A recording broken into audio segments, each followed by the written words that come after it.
I wanted to write a book that would protect people, because we all know a crash is coming. And if you're not in the market, you're still going to experience it if you're not prepared for it, because it affects the economy as a whole.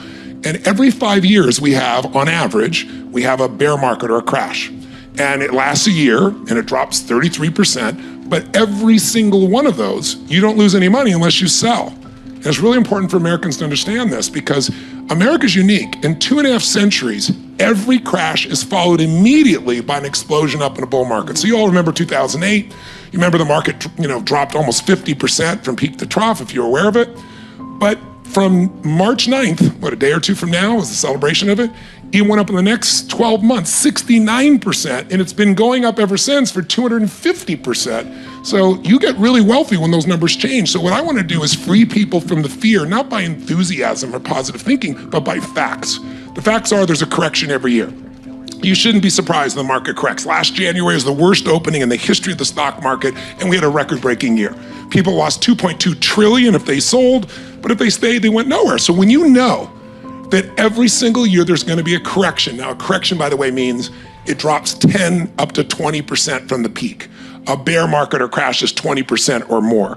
But every year since 1900, for 116 years, we've had a correction. It's like winter. You're not surprised when winter comes. Some are long, some are short, but you know what's coming. You've even got a chapter in the book called Winter is Coming. Yes. It's my HBO special. But the reason I say that is, if you know it's coming, we want to prepare so you're protected. But also, for everyone listening, everyone who's joining us online, think about this. If you're a millennial, for example, and you got all this debt from college, it's so imbalanced right now, and you think you're never going to get free, or you're a baby boomer and you never got started and you think it's too late, believe it or not, the next crash is the greatest opportunity in your life to leapfrog from where you are, where you don't want to be financially, to where you want to be, because everything goes on sale. Listen, the ladies in this room, if your favorite outfits or shoes are on sale for 50% off, you're pretty damn excited, right? Well, guys, if I said to you, what's your favorite car? And you said a Ferrari, and I said you get it for 50% off, guys would be out of their mind. But when the stock market drops 50%, it's on sale, most people freak out. Not Warren Buffett, not people like that. I interviewed a guy named Howard Marks. He was investing $1 billion a week in 2008 and 9 when the market was through the floor. Now he's worth $100 billion because he bought everything for pennies. You gotta think of it this way. When things are going really great, what do people want for the price of their home or the price of their stock or their business? It's real value or more? Well, when it's going up like crazy, everybody wants more than it's worth. When it starts crashing, what will people take for their car, for their business, for their stocks? What will they take? Anything they can get. And so those opportunities are the greatest ones in your life. And here's what you gotta know. If you're stressed by worrying about the market or the economy, there's a correction every year. You're gonna be stressed forever. If you're 35 and you're gonna live to 85, you got 50 more corrections to go through.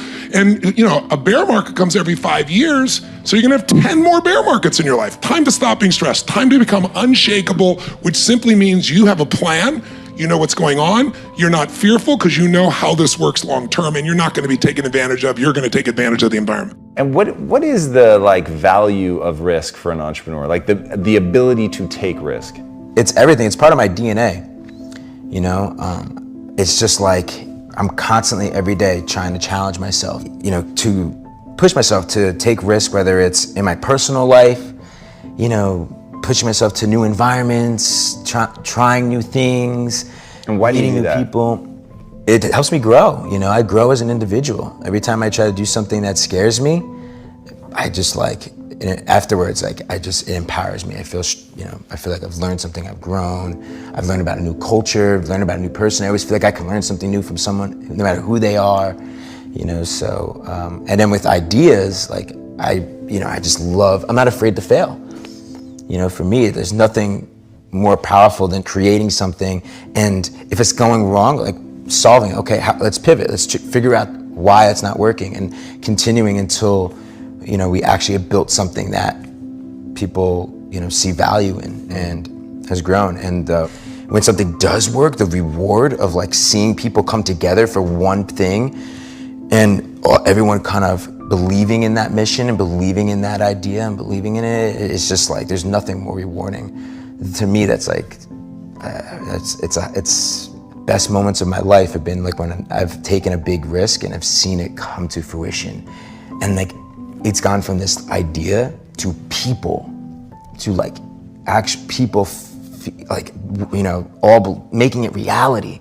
It's something tangible, seeing the emotion that it creates in different people, and like it's just awesome, you know. And then I don't know, I forget. I think it puts me to like the Elite Daily, like the moment where me and my co-founders, when we had that exit and we didn't plan it, and we looked each other in the eye and we're like, man, like we fucking did it. Like forget about the money. Like there's 200 people back in the office that are all happy, freaking working at a common goal, 80 million people that are reading this thing on a daily basis. Like, remember the days when it was just 3 folding chairs and we didn't know if this thing was gonna really work? And now, you know, to me, that's like, it was the greatest thing in the world. There are 2 currencies in the infinite game: will and resources.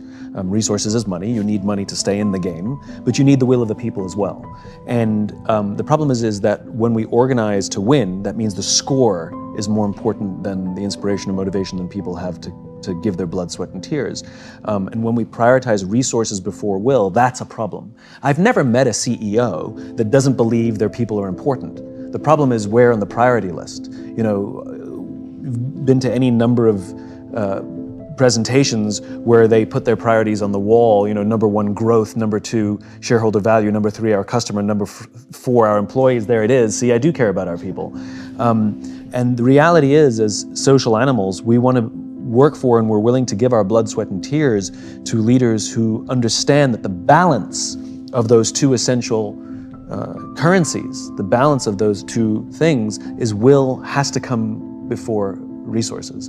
And that doesn't mean 90-10. When I talk about putting people before profit, you know, people freak out, which is ridiculous. You need fuel for the car to go. Money is fuel for the organization, of course. Even if there's a leaning, it's 51-49, there has to be a slight leaning towards people, because there will always be decisions that a company has to make in which those 2 cannot both be supplied, and one will have to be sacrificed. The question is, which will you always prioritize?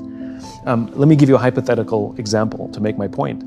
2 CEOs. The first CEO says, our number 1 priority is growth. And of course our people are important, because if we take care of our people, we will meet and exceed our financial goals.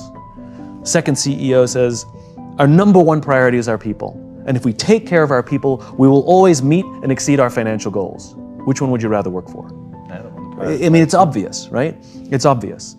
So this is what it means to prioritize will over resources. It has, of course, money matters, but the people matter more. It's true. And when you get to that point in your life where you're not cursing the things that come your way and blaming the things that come your way, and particularly blaming it on somebody else, and you hear it all the time. She hurt my feelings. How's that possible? How can anybody hurt your feelings? Your feelings come from your thoughts. No one can hurt your feelings without your consent. No one can make a fool of you without your consent. No one can embarrass you without your consent. These are choices that you have that come from the way that you think. Someone calls you a name. Hey, stupid. And you turn around.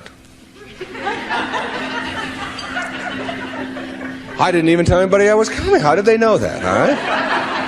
And then you blame the person who called you a name, instead of saying, that's just their opinion. That's just where they are. That's where they are on the path. And it's okay. All of you are in relationships, right? Everybody has a relationship of some kind or another. In your relationship, you have any problems? Any of you have a relationship, you don't have any problems? I'd like you to take this microphone. I want to sit down and listen to you. Everybody in a relationship has problems, don't they? Right? Now, when you say, I'm in a relationship, I got problems. Therefore, there's something wrong. Something's really wrong, right? Now, if you're in a relationship and you have problems and something is wrong, you got to call in a consultant, right? You got to call in somebody to help you with the problems. You don't want the problems to go on. Who are you going to call in? You only got yourself. That's all you got.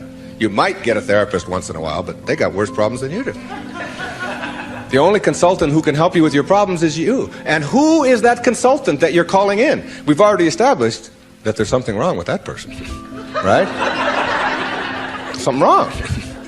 So now you're going to call in a disabled person to deal with your problems in your relationship, right?